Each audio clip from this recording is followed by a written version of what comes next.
다 함께 일어나서 하나님 말씀이 있습니다. 시편 104편 33절부터 마지막 절 35절 말씀입니다. 시편 104편 33절부터 마지막 절 35절까지 말씀입니다. 같이 한 목소리로 같이 읽겠습니다. 104편 33절부터 마지막 절 35절입니다. 같이 읽습니다. 시작. 내가 평생토록 여호와께 노래하며 내가 살아있는 동안 하나님을 찬양하리로다. 기도를 기쁘게 여기시기를 바라나니 나는 여호와로 말미암아 즐거워하리로다. 죄인들을 땅에서 소멸 악인들을 다시 잊지 못하리로다. 영혼아 여호와를 송축하라. 할렐루야. 아멘. 지금 가스페 프로젝트라는 교재와 함께 수요일마다 창세기부터 요한계시록까지 복음이라는 관점으로 말씀을 같이 나누는 가운데에 있습니다. 이제 앞으로 한 6주 정도 남았습니다. 많이들 참석하셔서 하나님의 복음을 누리고 또 하나님의 복음을 경험하는 시간이 되시기를 진심으로 축복을 드립니다. 지난 주일날 빌레몬서의 말씀으로 함께 은혜를 나누었는데 골로새라는 교회에 빌레몬이라는 리더십이 있었습니다. 이 당시에 교회라고 했을 때에는 아마도 빌레몬은 집을 가진 이렇게 사람을 교회 리더십으로 이 당시의 교회는 자기의 집을 교회에 오픈해서 그 집에서 예배를 드렸고, 빌레몬은 골로새 교회를 향하여 자기의 집을 오픈하고 성도들이 주일마다 그곳에 모여서 예배 드렸던 곳이었습니다.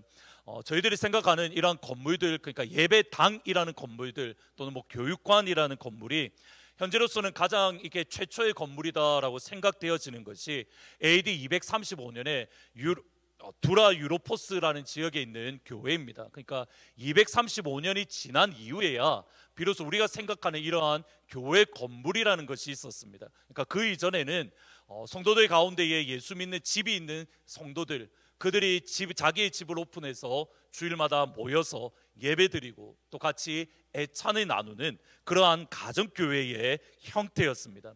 빌레몬은 그 가정교회의 리더였습니다. 근데 이 빌레몬에게 오네시모라는 하인이 있었는데, 이게 오네시모라는 이 하인이 주인인 빌레몬에게 경제적인 손해를 끼치고 그가 로마로 도망을 갔던 겁니다. 근데 오네시모가 로마로 딱 도망갔던 그 시점에 바울 역시도 이제 3차 선교 여행을 모두 마무리하고 로마 감옥에 갇혀 있던 시점입니다. 오네시모가 아무런 도움 없이, 그러니까 급하게 도망가다 보니까 로마로 도망갔기에 아무런 도움 없이 연고 없이 갔기 때문에 그가 어려움 가운데 있었는데, 마침 그때에 그가 그의 주인인 빌레몬이 한 번씩 이야기하는 바울이라는 예수 믿는 사람이 로마에 있다는 것을 들었고, 오네시모는 도움을 구하기 위해서 바울을 찾아갔습니다. 그리고 그 과정 속에서 오네시모가 예수를 믿고 하나님의 사람 또는 믿음의 사람으로 그가 변화되었습니다. 빌레몬서에 보시면 이전에는 손해를 끼치던 무익한 사람이었는데 이제는 유익한 사람이다. 하나님의 나라와 하나님의 복음을 위해서 바울의 동력자가 되었다. 심지어는 바울이 오네시모를 바라보면서 이는 내 아들이다라고 고백을 합니다. 바울이 빌레몬서를 기록할 때의 나이가 대략 한 60세에서 62세 그 어간인데, 이제는 나이가 많고 그가 젊어서 선교 사역을 하면서 많은 고난을 겪었기 때문에 그에게 누군가가 도와주는, 선교 사역을 같이 서포트하는 그러한 사람이 필요했고, 오네시모가 그 일을 감당하기에 적합했습니다. 그래서 바울이 빌레몬에게 편지를 써서 오네시모가 나의 선교 사역에, 나의 복음 사역에 유익한 사람이니 너는 오네시모가 나와 함께 있도록 허락해 주십시오라고 편지를 쓰는데, 그것이 빌레몬서입니다. 여러분, 이러한 관점을 기억하시고 빌레몬서 1장 15절 말씀을 같이 한번 읽어보십니다. 빌레몬서 1장 15절입니다. 같이 읽습니다. 시작. 아마 그가 잠시 떠나게 된 것은 너로 하여금 그를 영원히 두게 함이리니. 여기 보시면 오네시모가 빌레몬에게 큰 손해를 끼쳤는데, 그리고 로마로 도망을 갔습니다. 손해를 끼치고 로마로 도망간 이 사건을 바울이 어떻게 해석하는가, 바울의 해석을 빌레몬에게 가르쳐 주고 있습니다. 이게 중요한 단어가 아마, 잠시, 영원이라는 단어인데 바울의 고백이 이겁니다. 아마도 오네시모가 예수의 믿음에 나와 영원히 있기를, 또는 빌레몬과 영원히 있기를, 또는 예수님과 하나님 나라에서 우리가 영원토록 함께하는 것이 하나님의 뜻이다라고 고백합니다. 여기서 중요한 단어가 아마도, perhaps 또는 타카라는 헬라어 단어입니다. 여러분, 이 영어 성경에 보면 대부분 모든 성경이 perhaps, 아마도 또는 possibly라는 단어를 번역을 하는데 1300년에 지금 저희들이 아마 대부분 읽고 있는 성경이 NIV 영어 성경인데 1300년에 존 위클리프라는 목사님, 영국의 목사님이 라틴어로 된 성경을 영어로 번역을 했습니다. 근데 1300년대 이때만 하더라도 예배 시간이나 성경을 읽는 것은 오직 라틴어로만 읽어야 된다라고 로마 교황청에서 정하고 그들의 언어로 번역하는 것을 철저하게 금지했던 시점입니다. 그러다 보니까 존 위클리프 목사님이 라틴어에서 영어로 번역하는 것을 로마 교황청에서 대단히 싫어하고 존 위클리프 목사님에게 협박하고 또는 끊임없는 박해가 그에게 있었습니다. 그러한 과정에도 굴복하지 않고 마침내 영어로 번역을 했고 이것이 저희들이 알고 있는 종교개혁의 시발점이 되었다라고 학자들은 말합니다. 그래서 오늘날에도 성경이 없는, 자기의 언어로 성경이 없는 이들에게 성경을 번역해 주는 선교단체가 있는데 그것이 위클리프 선교단체이고, 저희가 서포트하는 선교사님 가운데에 김명환 선교사님이 이디오피아의 마장족으로 성경을 번역합니다. 지금 그 위클리프 소속인데 사실은 마장족에는 저희들이 알고 있는 이런 글자가 없습니다. 기역, 니은, A, B, C, D가 없습니다. 그들의 말로는 있는데 글자가 없어서 박명환 선교사님이 그들의 글자를 만들어주고 그 글자를 바탕으로 해서 지금 구약성경, 신약을 이미 다 번역했고 지금 구약성경을 번역하고 있습니다. 존 위클리프 목사님이 빌레몬서 1장 15절을 번역하면서 아마라는 단어를 어떻게 번역하냐면 파워포인트에 보시면 Pearl Adventure라는 단어를 사용합니다. Pearl Adventure, 이 말의 뜻이 두 단어의 다 합성어인데 첫 번째는 Pearl 또는 파, 무엇을 통해서, by 또는 through, 무언가를 통과해서, Adventure는 모험 또는 여행이라는 뜻입니다. 그러니까 Pearl Adventure라는 말은 모험을 통해서 또는 모험을 통과함으로. 존 위클리프 목사님이 아마도라는 단어 대신에 Pearl Adventure라고 번역했을 때에 그가 내렸던 해석, 그가 했던 마음가짐은 이겁니다. 분명히 오네시모가 빌레몬에게 경제적으로 손실을 끼쳤습니다. 여러분 생각해 보셔야 됩니다. 종과 주인의 관계입니다. 빌레몬이 오네시모를 얼마나 인정하고 그를 신뢰했기에 그의 재산 전부를 오네시모에게 맡길 정도로 빌레몬은 오네시모를 신뢰했고 그를 믿었습니다. 그런데 그 믿음을 깨뜨리고 경제적인 큰 손실을 끼쳤을 뿐만 아니라 그를 배반하고 로마로 도망가는 모습을 보입니다. 빌레몬의 마음이 어떻겠습니까? 내가 이렇게 믿고 맡겼는데 그가 나를 배반하고 그가 나에게 손실을 끼치고 그가 멀리 도망갔네. 여러분, 이것이 잠시의 관점으로 빌레몬의 마음이 여기에만 갇혀 있다면 그의 마음에 쓴뿌리가 있고 그의 마음에 아픔이 있고 그의 마음에 상처가 가득합니다. 근데 영원의 관점, 하나님의 관점에서 보면 오네시모라는 이 사람을 하나님의 사람으로, 오네시모를 예수의 사람으로 새롭게 하는 하나님의 모험, 하나님의 여행에 빌레몬을 초청하신 겁니다. 하나님이 빌레몬을 그만큼 신뢰했기에 너는 내가 오네시모를 예수의 사람으로 변화시킬 건데 너는 여기에 나와 함께하지 않겠니? 내가 오네시모를 하나님의 사람으로 변화시키고 이후에 초대교회의 리더십으로, 감독으로 그가 사역을 감당하는데 내가 오네시모를 변화시키는데 빌레몬아, 너가 나와 함께하지 않겠니? 모험을 통해서 하나님의 모험을 통과함으로 오네시모는 하나님의 사람이 되었습니다. 여러분, 이것이 로마서 8장 28절의 진짜 의미입니다. 우리가 알거니와 하나님을 사랑하는 자 곧 그 뜻대로 부르심 입은 자에게는 모든 것이 합력하여 선을 이루느니라. 오네시모가 빌레몬에게 손해를 끼치고 도망갔던 일, 여러분 이것을 어떻게 바라보는가에 따라서 전혀 달라집니다.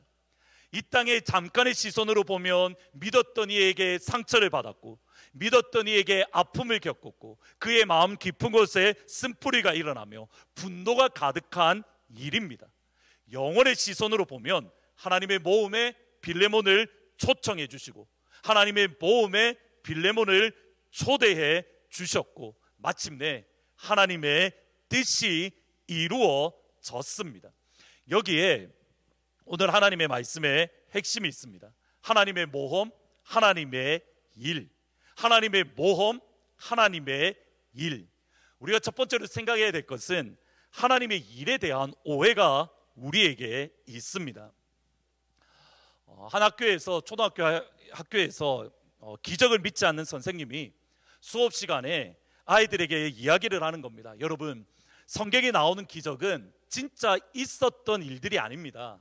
예를 들어서 이스라엘 백성들이 홍해를 건넜다는 것은 진짜 바다를, 홍해라는 바다를 건넌 게 아니라 6인치 정도, 그러니까 15cm 정도 되는 높이의 갈대밭을 건넜는데 그것을 이후에 이스라엘 백성들이 과장해서 기록했는데 그것이 홍해를 건넜다는 겁니다. 여러분, 성경의 기적을 그대로 믿으면 안 됩니다. 이것은 진짜 있었던 일이 아니라 그냥 갈대밭을 건너간 겁니다.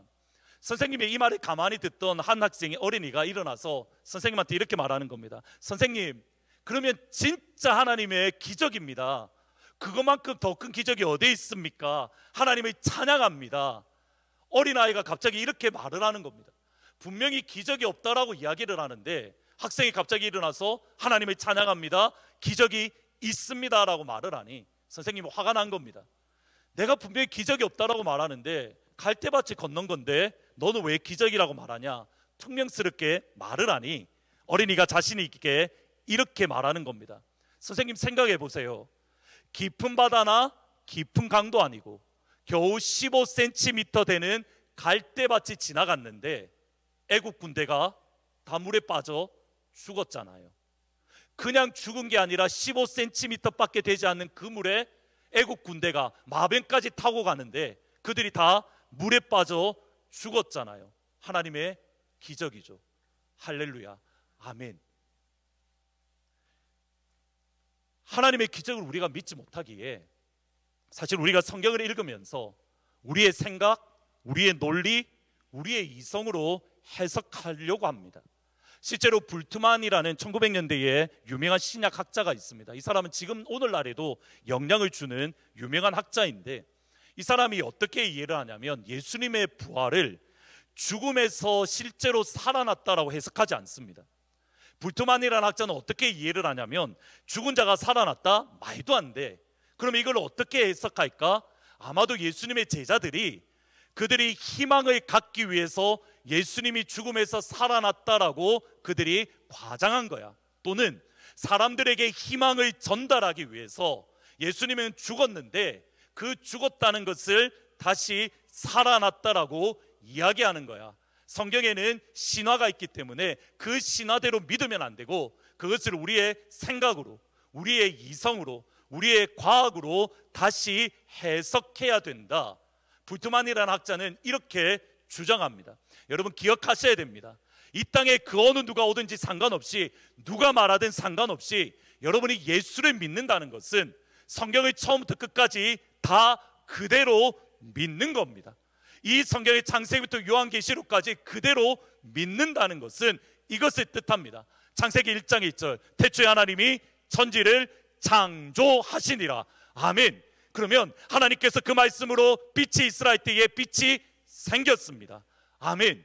하나님께서 그 입으로 말씀하실 때에 해와 달과 별이 생겨라. 그 시간에 해와 달과 별이 생긴 줄 믿습니다. 처음부터 끝까지 하나님의 구원의 역사, 하나님의 생명의 역사, 우리가 보기에 기적이지 하나님 앞에서는 아무것도 아닌 말씀 한마디에 우주가 생기고, 말씀 한마디에 죽은 자가 살아나는 역사, 하나님의 말씀은 분명하게 선언합니다. 하나님의 부활의 능력이 예수님 안에 역사하셔서 죽었던 예수님을 다시 살려주셨습니다. 하나님의 부활의 능력이 예수님을 죽은 자 가운데서 3일 만에 다시 일으켜 주셨습니다. 여기에서 끝나지 않습니다. 여러분, 에베소서 1장의 맨 마지막 부분을 가만히 보셔야 됩니다. 예수를 죽은 자 가운데서 살리신 그 부활의 능력이 지금 너희 안에 역사하고 있다. 다시 한번 들으셔야 됩니다.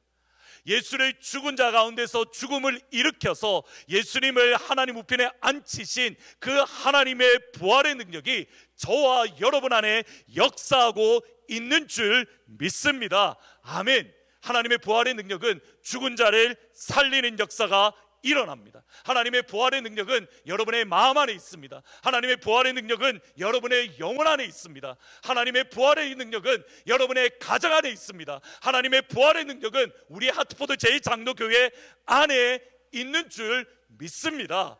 그것이 믿음입니다. 우리가 예수를 믿는다는 것, 우리의 생각으로 성경을 해석하는 게 아닙니다. 우리의 느낌으로 해석하는 게 아닙니다. 대초에 하나님이 천지를 창조하셨다. 아멘.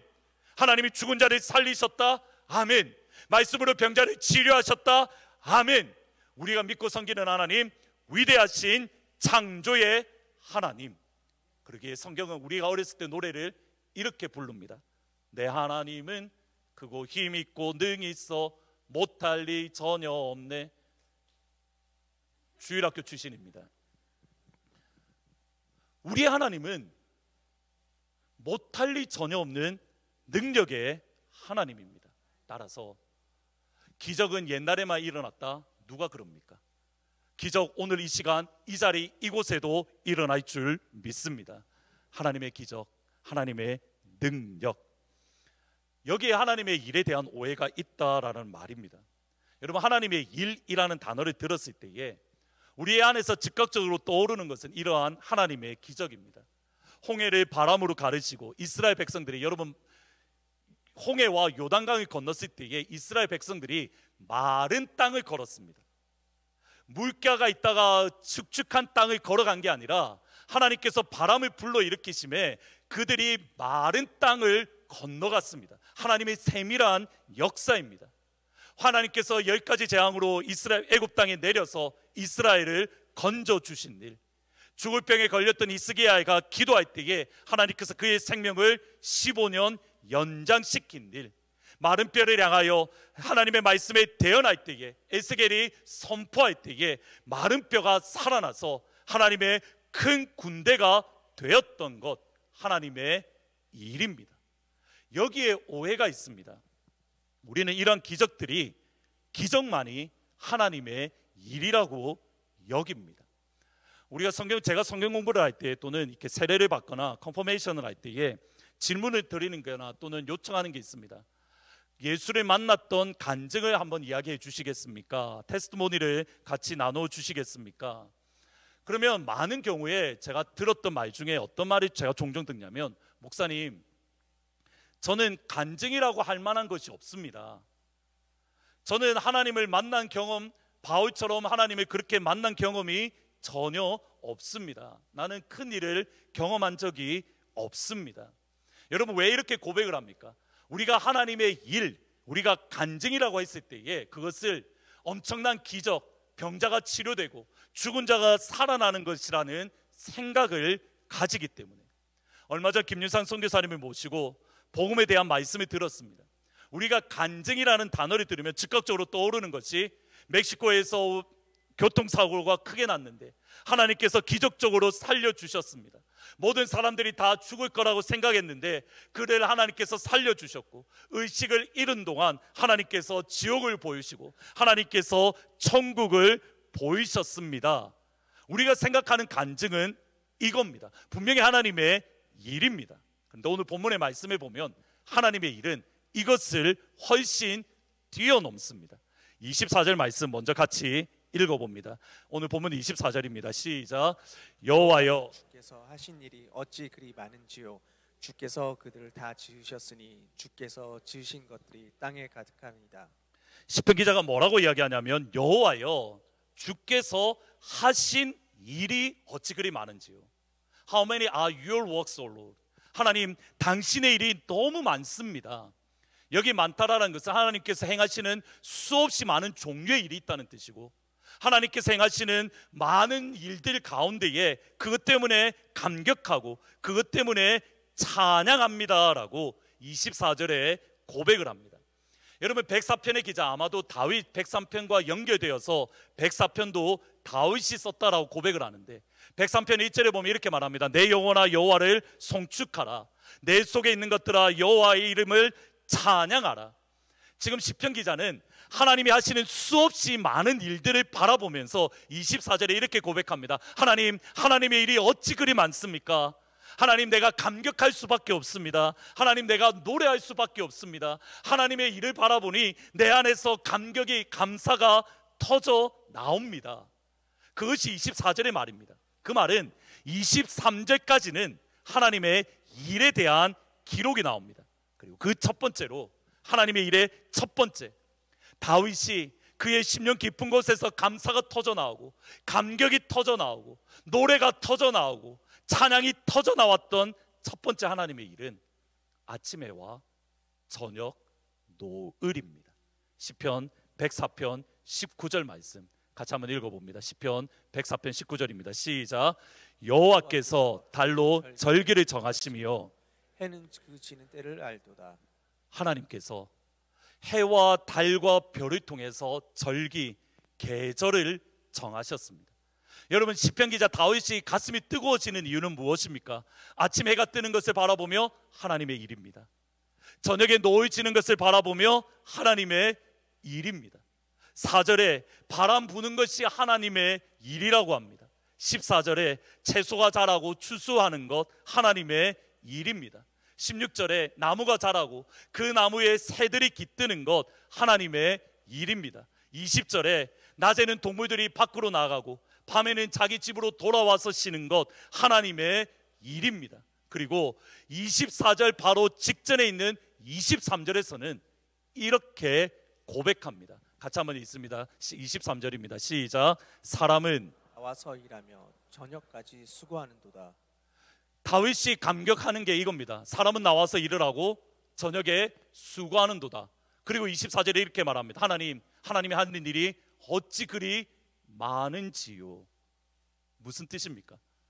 우리가 아침에 일어나서 직장에 가는 것 하나님의 일입니다. 여러분들이 일을 마치고 집으로 돌아와서 쉬는 것 하나님의 일입니다. 우리가 보기에는 너무 평범해서 이게?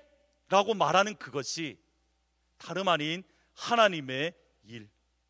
아침에 눈을 떠서 새벽에 아침 해를 바라보면서 그것에 감격해서 하나님의 일 때문에 감격하고, 저녁에 노을을 바라보면서 그것 때문에 감격하고, 아침에 직장을 가면서 하나님의 일이기에 감격하고, 집으로 들어와서 잠을 자기에 앞서서 하나님의 일에 감격하고. 하나님의 일은 지극히 평범한 일들입니다. 기도를 송두리째 바꾸신 예수 그리스도라는 책이 있습니다. 한번 여러분 꼭 한번 읽어보시면 좋을 것 같습니다. 중보 기도의 대화뿐만 아니라 하나님의 하시는 역사, 하나님이 하시는 은혜에 대해서 정말 많은 것들을 가르치고 또 깨우침을 주시는 책입니다. 유기선 목사님의 사모님이 박리브가 사모님인데, 한 번은 부산의 여성교회 집회를 가셨습니다. 부산역에 딱 내렸는데 비가, 그 표현이 그대로 이렇게 되어 있습니다. 비가 억수같이 쏟아지셨습니다. 부산 사투리를 쓰면 억수같이 비가 막 장대비 같은 비가 내리는 겁니다. 그래서 박리버가 사모님을 모시러 온 분이 사모님, 또 다른 사모님인데 이렇게 말씀하셨답니다. 사모님, 오늘 집회가 있는데 비가 이렇게 장대같이 쏟아져서 아마 많이 못 올 것 같습니다. 그러니까 사모님도 그렇게 생각하셨답니다. 비가 진짜 너무 많이 오니까 오늘 사람들이 많이 안 오겠구나. 그리고 오전 집회가 마치고 이제 점심 식사를 하는데 사람들과 이런저런 대화를 나누는데 앞에 눈이 빨갛게 충혈된 예배 시간 동안 펑펑 우시고 하나님 앞에 은혜 받았습니다, 하나님 너무 감사합니다 라고 말하는 분들이 계셨습니다. 근데 그분들이 어떤 분이냐면 비가 시장에서 장사하시던 분들인데 그날 비가 억수같이 쏟아져서 그날 상가문을 다 닫아버렸답니다. 그것 때문에 나와서 집회를 참석을 한 겁니다. 어떤 분은 공장에 가려고 출근하는데 그의 마음이 너무 무너지더랍니다. 권사님의 마음이. 하나님, 오늘 이 집회가 있는데 나는 그 집회에 너무 가고 싶은데 하나님, 내가 직장을 가야 됩니다. 하나님, 나는 언제쯤 저 집회에 참석할 수 있겠습니까? 그러면서 공장을 가려고 하는데 공장에서 연락이 왔답니다. 비가 억수같이 쏟아져서 오늘 기계를 가동을 못하니까 오늘 오지 않아도 된다고. 그리고 집회에 참석을 한 겁니다. 사모님의 고백이 이겁니다. 그 집회 이후로 비가 오는 주일이 되면 저의 기도가 달라졌습니다.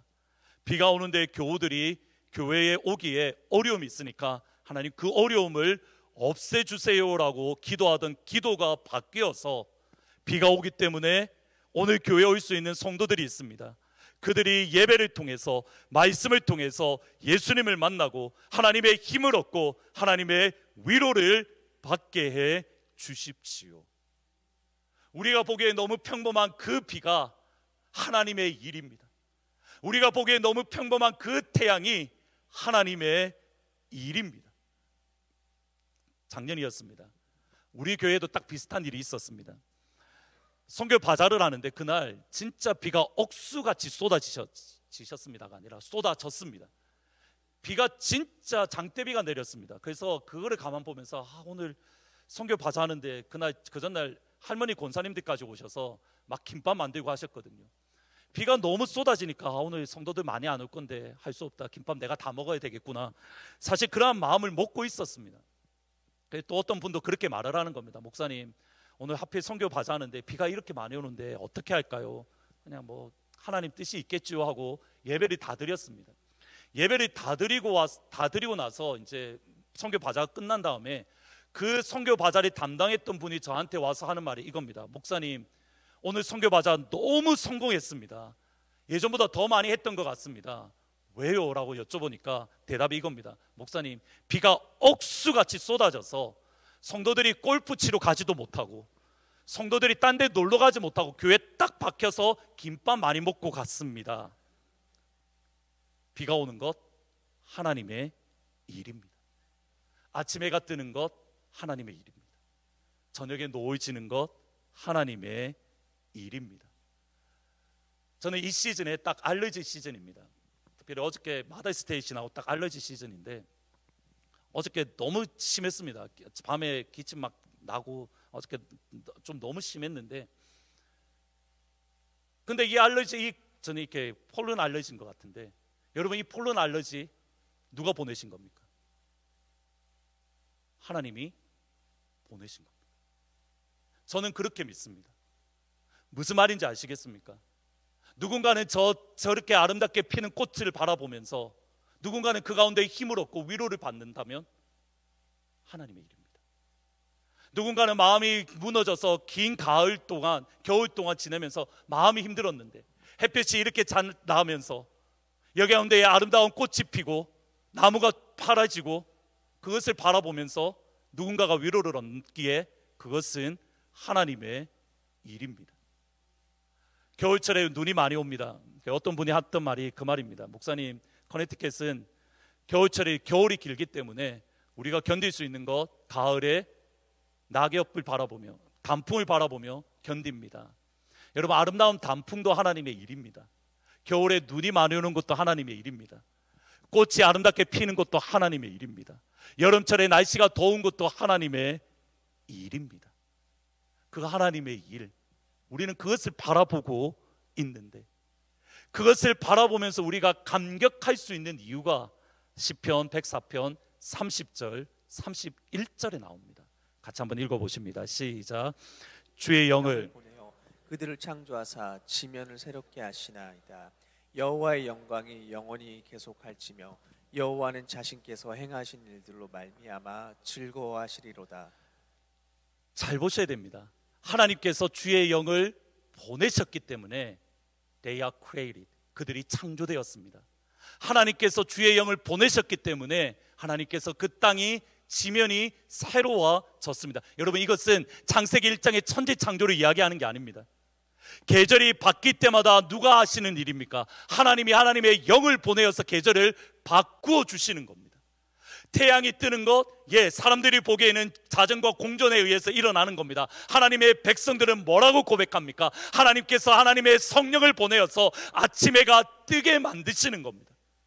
저녁이 왜 일어나는 겁니까? 사람들은 자전과 공전에 의해서 시간의 흐름에 따라 저녁이 일어난다고 합니다. 예수 믿는 저희들은 하나님이 하나님의 성령을 보내어서 저녁을 만들어 주시고 지면을 새롭게 하시더라. 이게 그리스도인의 신앙의 고백입니다. 하나님이 영을 보내셨기 때문에. 여러분, 이것이 얼마나 놀라운 일이냐면 히브리서 1장 3절 말씀을 보셔야 됩니다. 1장 3절이 정말 놀라운 말씀입니다. 같이 한번 읽어봅니다. 시작.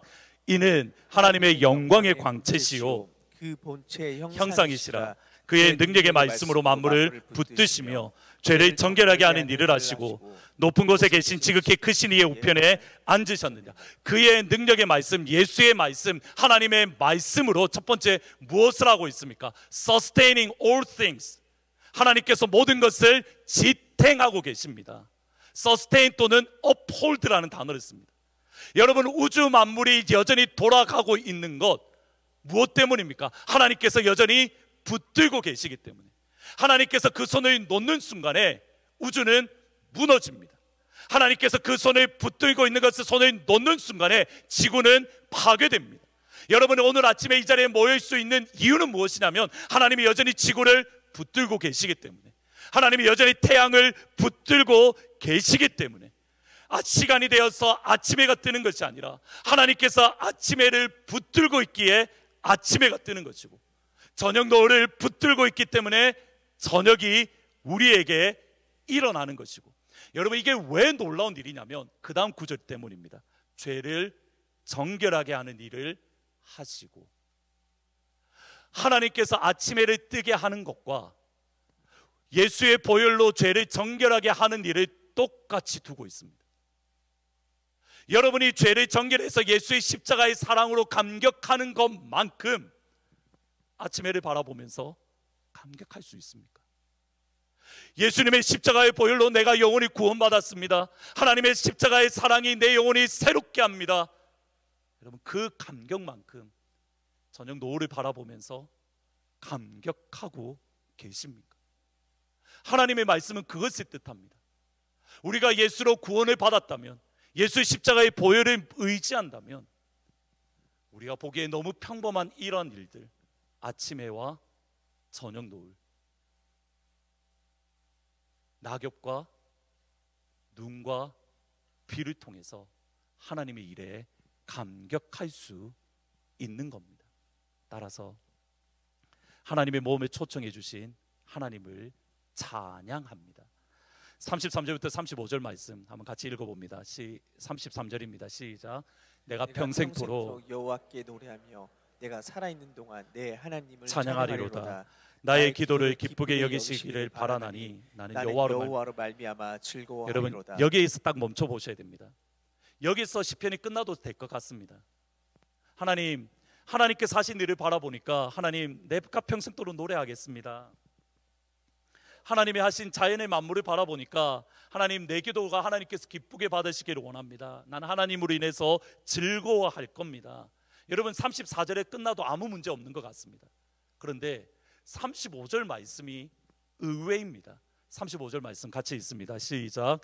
죄인들을 땅에서 소멸하시고 악인들을 다시 잊지 못하게 하시리로다. 내 영혼아 여호와를 송축하라. 할렐루야. 천지에 대해서 하나님께 주신 은혜에 감사하고 감격하라는 말씀이 34절인데 35절에 갑자기 말이 바뀌어 버립니다. 죄인들이 땅에서 소멸하시고 악인들이 다시 잊지 못하게 하시리로다. 여러분, 흐름이 맞지 않습니다.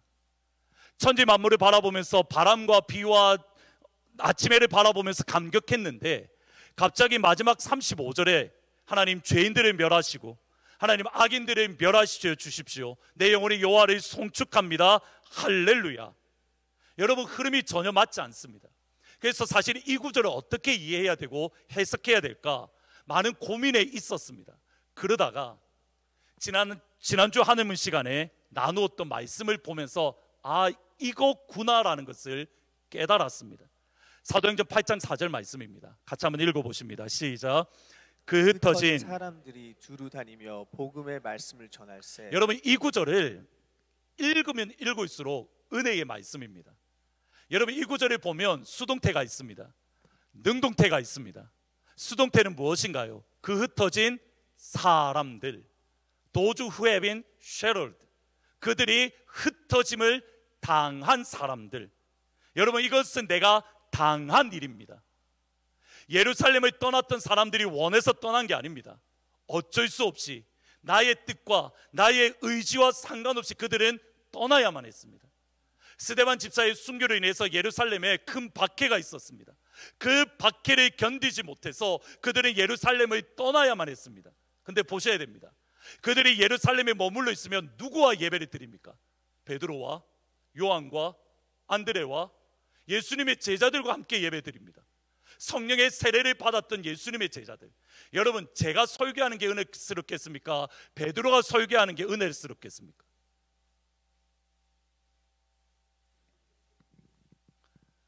대답을 안 하신다는 것은 제 설교가 은혜스럽다는 것이죠. 여러분, 요한과 기도하기를 원하십니까? 저하고 기도하기를 원하십니까? 요한은 뭐라고 하죠? 은두가 금은 없거니와 내게 있는 내게 주노니 나사 예수의 이름으로 일어나 걸으라. 요한도 같이 있었습니다. 요한과 같이 기도하기를 원합니까? 아무리 기도해도 아무런 일이 일어나지 않는 저하고 기도하기를 원합니까? 예수님과 3년 동안 같이 다니면서 예수님이 주셨던 말씀에 대해서 감격하고 산상수훈이라고 말하는 그 음성을 직접 들었던 베드로가 선포하는 설교와 그것을 저는 성경으로 읽는 제가 하는 설교, 어떤 게 더 은혜스럽겠습니까? 하나님, 예루살렘 성전에 성령의 세례가 임했습니다. 하나님, 오순절날 마가의 다락방에 성령이 임했습니다. 나도 예루살렘 성전에 예배 드리면서 하나님 그 은혜를 경험하고 싶습니다. 예루살렘에 떠나기 싫었습니다. 사도들과 예배 드리고 그 가운데 있으면 또 다른 하나님의 성령의 세례를 받을 수 있는데 그들이 흩어짐을 당했습니다. 내가 원한 게 아닙니다. 떠남을 당했습니다. 능동태가 있습니다. 그 흩어진 사람들이 두루 다니며 복음의 말씀을 전했다. Those who have been scattered preached the word wherever they went. 그들이 가는 곳마다 주의 복음을 전했다. 수동태와 능동태가 정확하게 대비되어 있습니다. 그들이 원해서 떠난 것은 아닙니다. 흩어지면 그들이 기뻐서 나간 것이 아닙니다. 그들은 가기 싫었습니다. 그런데 떠났습니다. 그들의 의지와 상관없이. 그때에 그들이 했던 일은 이겁니다. 복음을 증거했더라. 내 의지와 상관없이 어쩔 수 없이 내가 떠남을 당했을 때에 그들은 그곳에서 예배했더라. 내 의지와 상관없이 내가 흩어짐을 당할 때에 그들은 그곳에서 찬양을 드렸더라. 여러분, 두 가지 선택이 있습니다. 내가 원하지 않는 일을 겪을 때에, 내가 원하지 않는 환경이 주어질 때에 우리에게 두 가지 반응이 있습니다. 하나님, 이게 뭡니까? 나 제자들과 예수님의 제자들과 너무 함께하고 싶습니다. 그들을 통해서 은혜의 말씀을 듣고 싶습니다. 예루살렘에 머물러서 성령의 불을 경험하고 싶습니다. 하나님, 왜 막으십니까? 그들 안에 불평이 나올 수 있습니다. 그들 안에 원망이 나올 수 있습니다. 내가 당한 일이기에, 내가 원해서 간 게 아니라 어쩔 수 없이 쫓겨난 것이기에 하나님 왜 이러십니까? 무엇 때문입니까? 제자들은 그들의 불평과 원망을 선택하지 않았습니다. 반대로 내가 비록 원하는 것을 원하는 것을 아닌 내가 싫어하는 것을 내가 당했더라도 제자들의 선택은 분명합니다. 이건 내가 원한 것은 아니지만 나는 그럼에도 하나님을 찬양합니다. 내가 예루살렘을 떠나는 것은 내 뜻이 아니지만 그럼에도 나는 하나님의 이름을 선포합니다. 상황과 환경을 만드신 분이 하나님이신 것을 믿기에 그 하나님 앞에 순종하며 찬양을 드리고, 그 하나님 앞에 순종하며 하나님 앞에 예배를 드리고, 당합니다. 찬양합니다. 쫓겨남을 당했습니다. 가는 곳마다 하나님의 이름을 높입니다. 수동태와 능동태입니다. 여러분 정확하게 시편 104편을 보셔야 됩니다. 맨 마지막 절 말씀. 제가 아까 103편 104편이 연계되는 말씀이라고 드렸습니다. 다윗이 104편을 기록할 때에 악인들에게 둘려 있었습니다. 그가 하나님을 사랑하고 하나님을 믿는 믿음 안에서 살려고 몸부림치는데 그 주위에 있는 사람들은 다 악인들이고 죄인들입니다. 네가 하나님을 믿는다고, 네가 예수님을 믿는다고, 저가 하나님을 신뢰하니 하나님이 저를 구원하실걸, 저가 하나님을 의지하니 하나님께서 그를 건져내실걸, 하나님 사람들이 나를 바라보면서 하하 조롱합니다. 지금 다윗의 상황이 그 상황입니다. 사람들이 나를 조롱하는 것 당했습니다.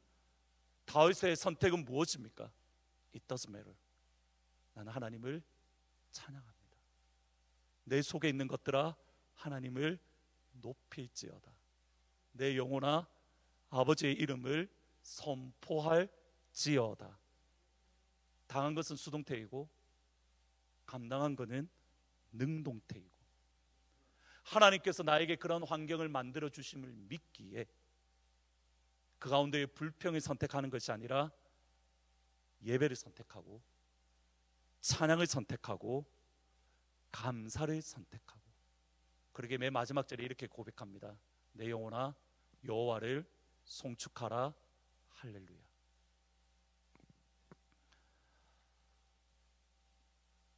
김준선 선교사님이 그러한 어려운 일들을 겪으시고 멕시코에서 교통사고 겪고 또 이제 하나님께서 보여주셨던 것들을 다 적은 책이 예수 보혈 구원이라는 책입니다. 근데 김윤상 선교사님의 사모님이신 박민경 선교사님이, 그거는 남편이 겪었던 일이고 간증이고 그것을 옆에서 지켜보는 가족으로서 그가 겪었던 일들을 기록한 것을 책으로 냈습니다. 20일 동안 의식이 없어서 생사를 넘나덮는 그 상황, 멕시코 시골에서 이제 모든 것이 끝났다고 생각되어진 그때에 하나님은 나에게 어떤 일을 하셨는가?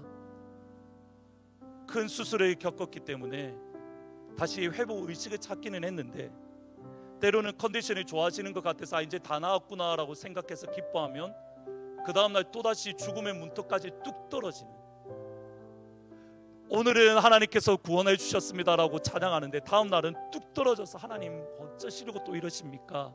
그 가운데에서 마음이 무너지는 그 모든 과정들을 쭉 다 적은 다음에 마지막 에필로그에 이렇게 말합니다.